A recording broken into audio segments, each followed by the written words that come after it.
I know, it is crazy out there and y'all are getting exhausted. Just know we are here for you and your buyers, and we're doing everything we can to help this thing move along.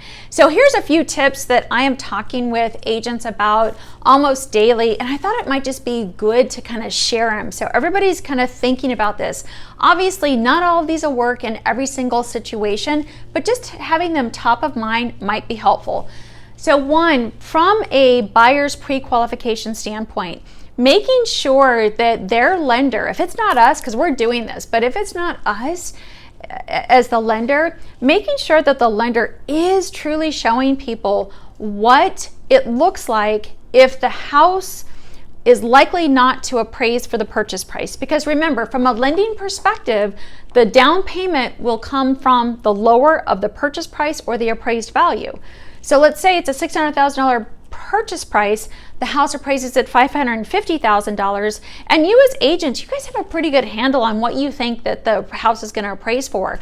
At contract or prior to contract, in those final negotiations, we can show people what it looks like to them. Do they have options? What's going to cover that appraisal gap? Like, we're having these conversations every single day so that our buyers know, oh, instead of doing 20% down, I'm going to do 10% down. I'm going to use that difference to pay for the gap between the purchase price and the appraisal. We have tools to be able to show them this side by side so they can see the net difference in their payment. And sometimes they're just like blown away, like, really, I can do this, I can buy this house, and it only changes my payment by, whatever, $80 a month. Like, yes. So just know that there's a lot of strategy that goes into this particular type of market, and we are on top of it. And obviously, with prices, multiple offers are driving those prices above list price. Still, today we're continuing to see prices come in higher than the list price. Now, how long will that continue? I don't know, but for now, this is the climate, and just being prepared for that and the house not appraising if there's financing is a real big part of this process. Now, what do we do about that? So let's say that the contract waived the appraisal contingency. Now, in those cases, just know we are expediting the appraisal during the inspection period and trying to get it back. So at least the buyer has some type of idea of, okay, did the house appraise? What is my responsibility for the obligation between the appraised value and the purchase price?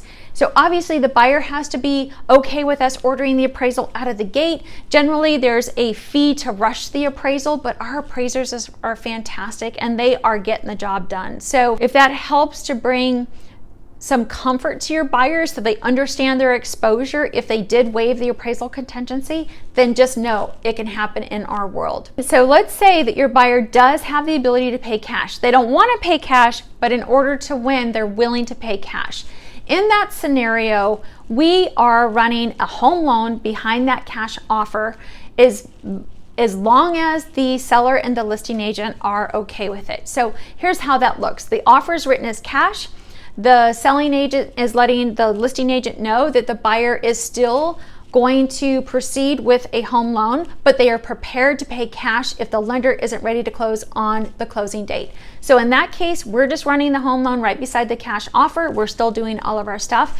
You guys, we have had 6 of these in the last 30 days where we've been able to have the buyer come in as cash because they had the funds to pay cash. They ultimately wanted to leverage the loan, so we just ran that loan right beside it. So they won with cash, but they closed with a loan. Again, all parties have to know what's going on, but because of that strategy, they won and were able to achieve their financing goals.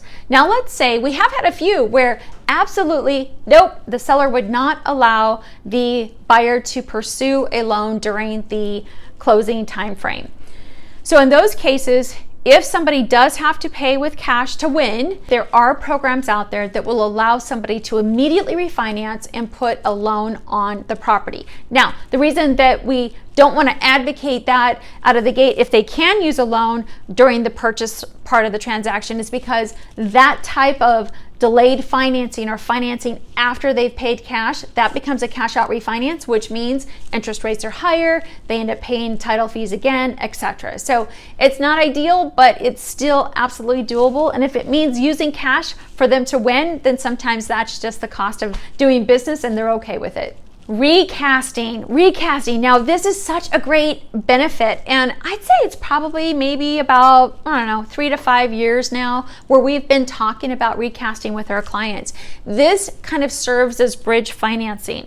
So if we have a client, let's say, that is selling a house back east and they're buying a house here in Arizona and they have a ton of equity in that house, they can qualify with both house payments. They don't need that house to sell for the down payment, but ultimately their goal is to take those proceeds at some point, 3 months, 6 months, 9 months downstream, and apply those towards their new Arizona home loan.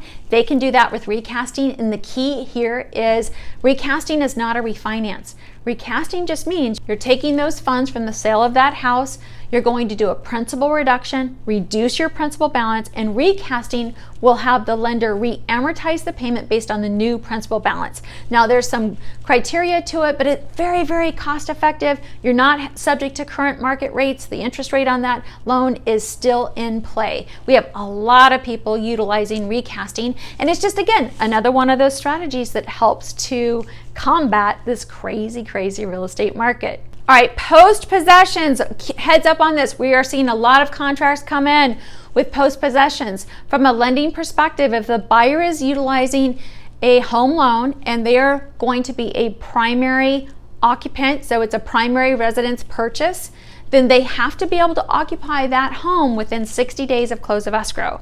So I would say if you're going to do a post-possession, kind of like make that in the contract no longer than 59 days. 60 is fine, but you might run into some resistance with the lender. So we have a lot of buyers utilizing and allowing for post-possession with the seller. Again, sellers have stuff going on. So that post-possession sometimes sweetens the deal and allows the seller to have a little bit more bandwidth on their move out. So post possessions are out there. Now, guys, be sure you talk to your brokers. I know some brokers don't like it. Sometimes there's other agreements that have to take place. I'm not even giving you an opinion on that. I'm just letting you know from a lending perspective, we do see a lot of post possessions right now written into these contracts. If our buyer is purchasing the home as a primary residence, they have to be able to occupy within 60 days, period. Lastly, I am here to call the listing agent when you submit an offer for one of our buyers. I literally make these calls 7 days a week. So text me the listing agent's name, their phone number, and the property address and the name of the buyer, and I absolutely will reach out and make the call. I know it sounds crazy, and I know it sounds like it's something so easy, but I'm telling you, I can't even begin to tell you the feedback, the positive feedback we get from our agents who are having me do this. Many times it is the game changer. It is the thing that helps our buyer win, and whatever we can do to help our buyers win more often in this market, we are all in for it. If you or someone you know is in Arizona, California, or Colorado, we would love to have an opportunity to work with them. Please feel free to give us a call or text. Otherwise, if you have questions, please comment below. If you found value in today's video, please give it a like and don't forget to share and subscribe. We'll see you next time.